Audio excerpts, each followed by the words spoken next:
What makes everyone different are our thoughts, our goals, and our ideals. But the one thing everyone strives for is to be successful.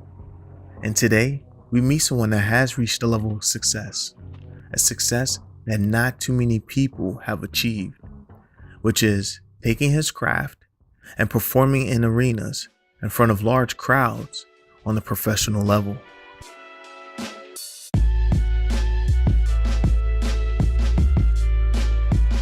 My name is Evan Martin, 33 years young. I currently reside in Wilmington, Delaware, and my occupation is athletic director in the District of Columbia. Evan comes from a family of athletes, starting with his father. And after watching his siblings play sports, it wasn't until later in his youth when he used the example of his family members as a stepping stone to come into his own as an athlete. So, 33 years young in a nutshell. I start playing in the communities, like I said, with Sandlot, and I was always better than like everybody else. But I never really played for like a club team, Pop Warner, all those things. I played, at the parks, and when my name started getting known, coaches started calling my dad, and then it kind of grew from there. I tried a couple little preliminary things when I was younger, but I didn't like it. It was a lot of unprofessionalism, and I always, have a creed that I live by, and if I feel kind of uncomfortable, I just step off. So I told my dad I wanted, he asked me what you want to do when you grow up. I said I want to be a professional athlete. I want to play basketball. NBA obviously was a goal. I have NBA connections now, but I wanted to travel the world.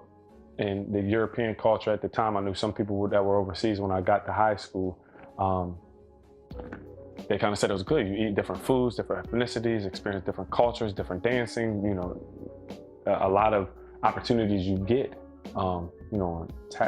untaxed money over there, so the cost of the euro was higher at the time, than the American dollar.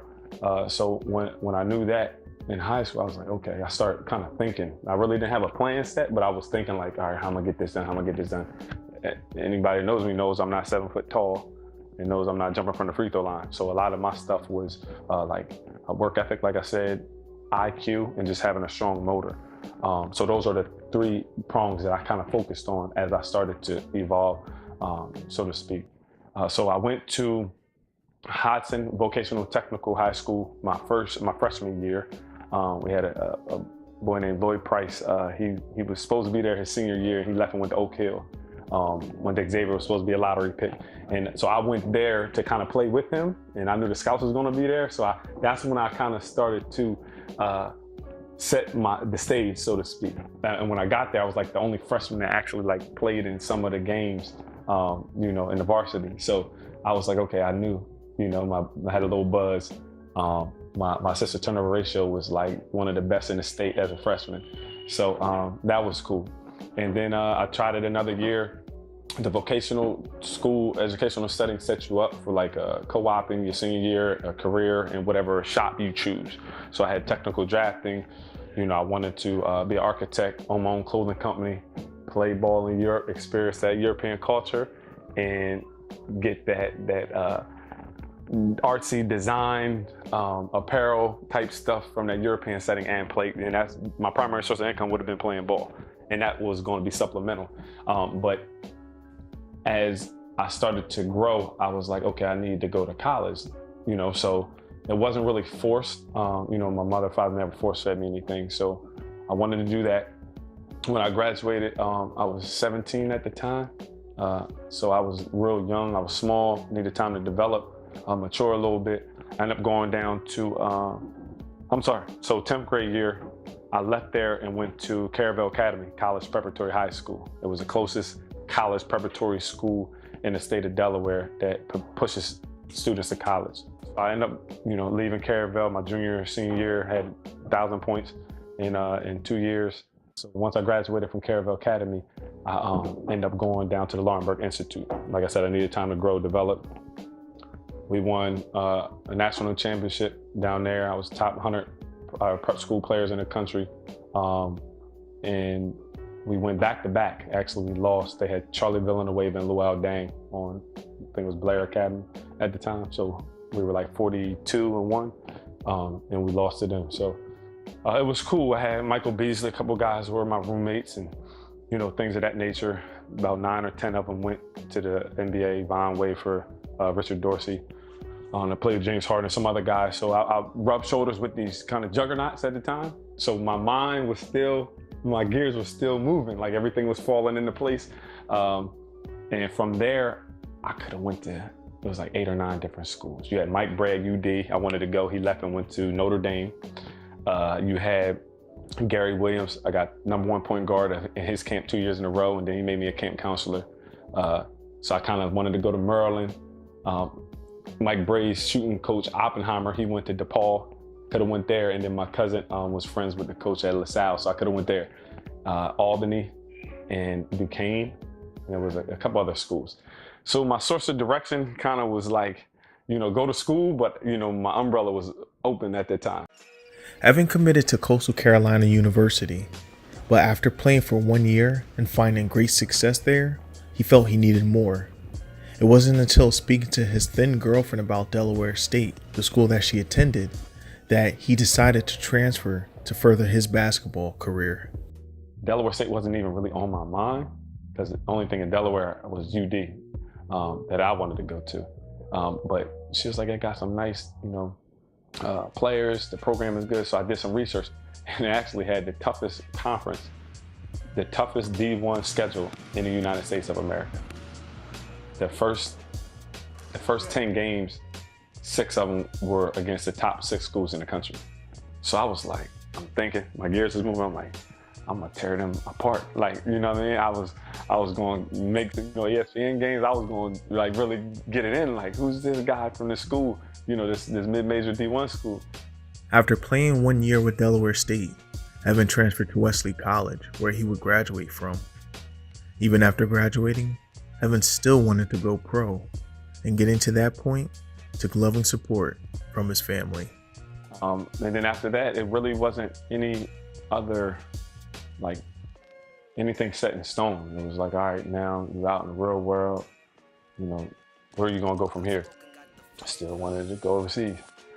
So I end up, I have a supportive wife. Like I said, she was my girlfriend at the time. We ended up getting married after, we graduated college, and she was always supportive in like what I wanted to do. My parents have been supportive since I've been younger. And then once I graduated, I told them all like what I wanted to do. My wife actually generated a letter of sponsorship because I didn't have any representation at the time. I had some maybes, but nothing really on paper.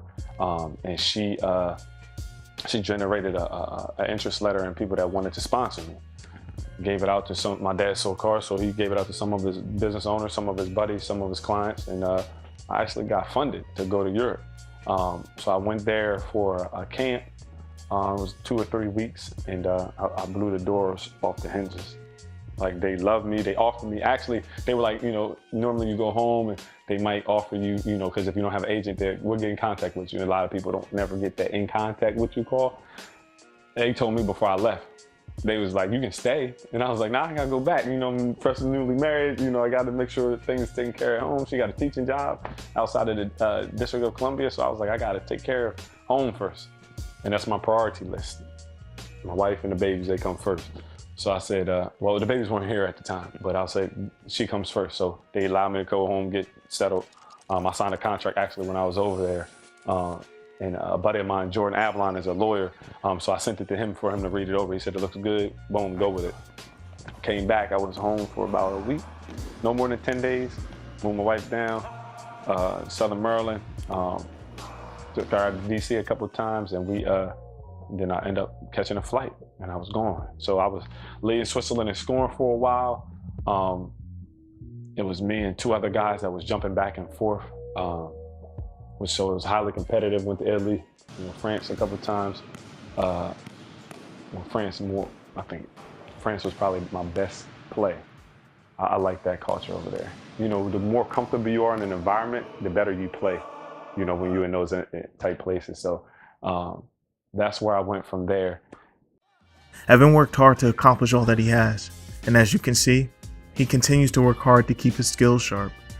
But to get to the level that he is at, all started with humble beginnings. So this is the old neighborhood. This is where I learned how to ride a bike. As you can see, it's on a little slope, so took a lot of spills out here. If you go down around the bend, that's where we played wall ball. You know, it was on a hill, so you learned to get your balance and be agile, work on your agility. This pole is monumental right here, this telephone pole. We used to have a milk carton crate, whatever, attached to this. As you can get a close up, you can see the nails still in there. Mind you, I'm 33 years old, so these nails been in here for 20 some years, and this is where we hooped at.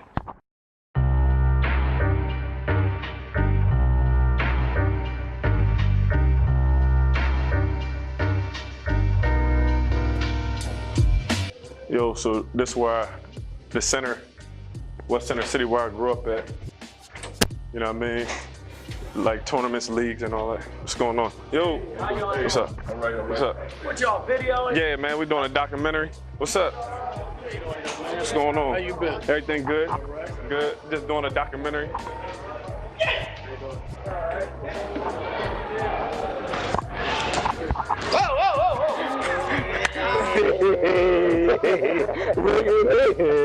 Bring it in.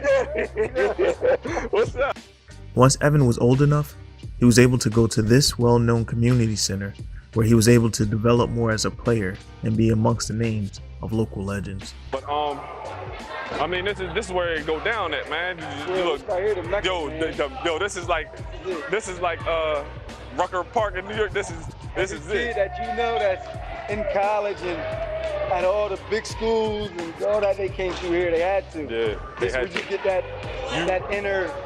You know, they always say, man, it's just something about him. He got something in him. Yeah. This where you get that something in you at. Yeah. Right here. And all the people in the city and around the area that, like, you know, Hokessa, Newark, that had like a little name to themselves, they always are asked, did you go down the center yet?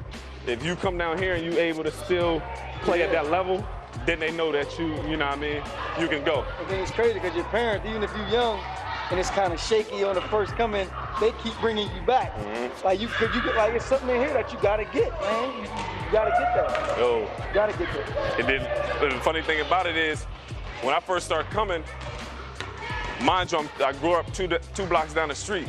So when I was coming, had my head down a lot of times walking home, and Pops is like, yo, what's going on? I'm like, yeah, I ain't really play too good.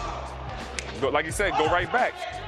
After a while, I'm going home, my head high. He's like, okay, you must have fun. Yeah. And then that's how you start to get better. But all the best come through here. You know what I mean? If you can play here, you can play anywhere.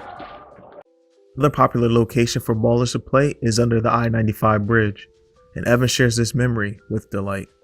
Yeah, man. So this is the bridge, man. Like, this is where I grew up playing ball. Like I said, it's 2 blocks up the street is where I grew up at, and you know, we was raised out here on the concrete jungle. Like Marky D earlier said, you know, if you can play there, you can play anywhere. Like, it's so compact. You see the out of bounds line, the bleachers was right on the out of bounds line. So you trying to inbound a ball, and you got people pulling on your shorts or on your shirt. And you know, that just gave you that aggressiveness, that intensity that you need, you know, sometimes when you competing. Yo, what up, boy? What's going on? Likewise. Yo, so like this joint right here, all the greats that came from Delaware, from Wilmington, the city of Wilmington, played at. You got in a 2-3 hour span, you might have 2,000, 3,000, 4,000 cars passing over top of you. Once we go underneath, you'll hear the noise. So when you playing in a large crowd or arena where they stomping on the bleachers, that don't faze you, because you grew up as a youngin' playing on stuff like this. You have, you know, community cleanup projects. You know, you have tournaments. You used to have tournaments out here. You had a couple leagues out here. You know, it's been a while since I've been here, but as you can see, the Delaware 87ers donated, you know, something. So hopefully they clean it up a little bit. I think my boy Nafis, last time I was here, we was out here working out. Mind you, the lights stay on all night. So you'd be out here I was younger at the time, so I wasn't allowed out that late, but you would have people out here like 12, 1 o'clock. As I got older, we moved to Newark. We had Academy Street. We would go play. Some of the University of Delaware boys would come out and play. And, that was 24 hours, too. The lights stay on all night. Something positive. You ain't out in the streets doing nothing crazy. You was just working on your craft or just playing and getting better and. Being a pro athlete is an exciting life, but it can also be a lonely one. And after spending time overseas, Evan had to reevaluate what really was important to him. Better yet, who was important to him. My conscience was bothering me a little bit. My wife was home. Mind you, you gotta think of the time difference. We take for granted things in the States that is a luxury here, but it's not. You might not be privileged to have that over there. Case in point, electrical outlets. You can't bring certain technology over there and think you're gonna plug it into the electrical outlet. You'll bring over technology and have a bag of technology unless you get an adapter piece.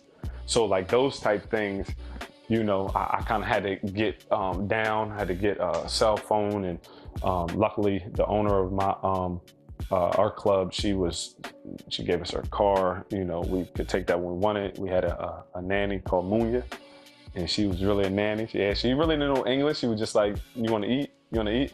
And we was like, "Yeah." And then she would hold stuff up. So it was like learning a whole new culture, a whole new life, and that's what I always wanted ever since. Living your dream. That's all I wanted. So I was like entrenched in that. But my conscience was like, "Is my wife okay?" I kind of, had a little meeting with the owner, and I was like, "Miss Barbara, I gotta go." Her husband, Mr. McAllister, he is from California. That's where they met, University of Cal. And I talked to him like man to man. And he was just like, family first, So they didn't have a issue with me not returning. And I said, let me get this settled, and I, think about coming back after, next season. And I never went back. Funny thing about it, they gave me all my money, like for the rest of like the contract, which was cool. So I said, I had to, like I said, gracefully bow out, and I came back, and my daughter was coming. So I was like, I can't leave now. My wife, she was a high-risk pregnancy at the time, so she went on bed rest after a month. Yeah, she went on bed rest after a month. So mind you, 9-month pregnancy, and 8 months of it, you on bed, you're chilling with your feet up. She was unable to work, so I had to take on that financial load, and then I took that on the chest as my responsibility. So I did that. I had a little itch. I want to say I had a little itch, and I went in 2013. I tried out in Louisville, Kentucky at an NBA D-League camp, a combine tryout, and out of 450 people, I came in top 10. So they offered me a contract in like 2-3 days to go out to California. Don Sellers, he's used to be with the Memphis Grizzlies, a scout for them. He did a lot of stuff with Mitch Kupchak from the Lakers and a whole bunch of stuff, and his team really liked me. So I went up to Ohio for a couple combines, boom, boom, boom, boom. I was supposed to go to training camp, and I ain't never go. I'm like, I couldn't leave my wife and my daughter, and she was born at the time, and go back, where I just came from, leaving them. So I kind of, I didn't hang my shoes up, but I'm like, I'm getting older, my window's closing, and I can't do this without them. These days, Evan has less time to focus on honing his skills and or be physically active, but he doesn't use that as an excuse. Rather, he doesn't try to find time to do these things. He makes time. I don't know if I mentioned it earlier, I'm living in Delaware, but I'm working in DC. So if anybody knows that commute, 2 hours up, 2 hours back, that's 4 hours a day.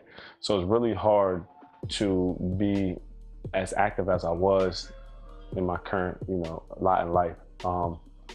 But sometimes, I make that drive and I work out when I get to work. Being an athletic director, my schedule is flexible. So where I might, work a player out in the morning time, or he might work out and they train with me. It might be an after school thing. If we have a football game, a late football game, right after school, dismissal, boom, boom, change up, go in the gym, get some work in. So I kind of fit my hobby or my craft around my tour of duty during the work week. And then when I come home, I kind of fit that around. So like the kids, they might be, out riding their bikes and playing, and I might have a jump rope. I had to fall back off of that because of my knees. It's not really good on concrete, but you know, I would jump rope 1,000 times a day, and I would do that while the kids is playing. And the majority of the time, my daughter would try to mimic it. You know, my son, he's only 3 at the time right now, so he at the time I started it, he really couldn't jump rope. He tried, so I kind of fit it around my life and my family. So, like I said, God, my family is at the top, and now it kind of takes a backseat to those things. To make it to the level Evan has played on takes more than just talent. It takes hard work and dedication. Like I said, I never was really spoon-fed, and my name really wasn't in like flashing lights like that. So a lot of my stuff was from the muscle, from the work ethic I put in, from what me and my dad has established, and just having that grit, man. Like, you know, nobody should tell you what you can do. Like, I hate that. Like, somebody, you gonna tell somebody you can't be an astronaut? You know what I mean? It's a middle schooler. Oh, you can't work for a Fortune 500 company. Like, who says? You know, even D Rose when he won MVP. You know what I mean? Who said I can't be? Like, that's the type of mindset that I always had, that the different experiences kind of shaped and molded me, and then that's what I'm trying to give back. Whether you're trying to become a better athlete or just trying to become more active, to achieve your goals, there's one thing you need to keep in mind. Be consistent. You know, don't try to live somebody's life. You know, I heard LeBron say, I never wanted to be a Michael Jordan.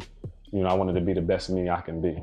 You know, don't go around saying I want to be the next, you know, D Rose or the next Westbrook or next Adrian Peterson or the next Kyrie Irving. Like, be the best that you can be in whatever it is, and be consistent at it. I mean, it might be a Zumba class, you know what I'm saying? It might be a Pilates class. It might be, you know, a spin class. It might be a bodybuilding class. It could be a conglomerate of different things that you can do in regards to fitness, but be the best at it and be consistent at it. Do your research on it. You know, like I mentioned earlier, in the weight room, equal and opposite, you know.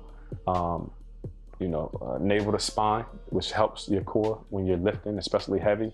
You know, do your research and really, or ask questions of people that are doing it, people that have been there, and don't feel as though that you can't take advice from somebody else, even if it's a peer, or even if it's somebody younger than you. Somebody younger than you could be better than you at it, you know, so don't think, you know, that you know it all, or what have you. Now that Evan doesn't currently play professionally, he still passes on his knowledge to his peers and has even helped assist others to play across seas. And his most gratifying work is passing on what he has learned to the young ones he comes in contact with as an athletic director. Despite what he has achieved in his career, helping others grow and putting his family first, this is what he views as success.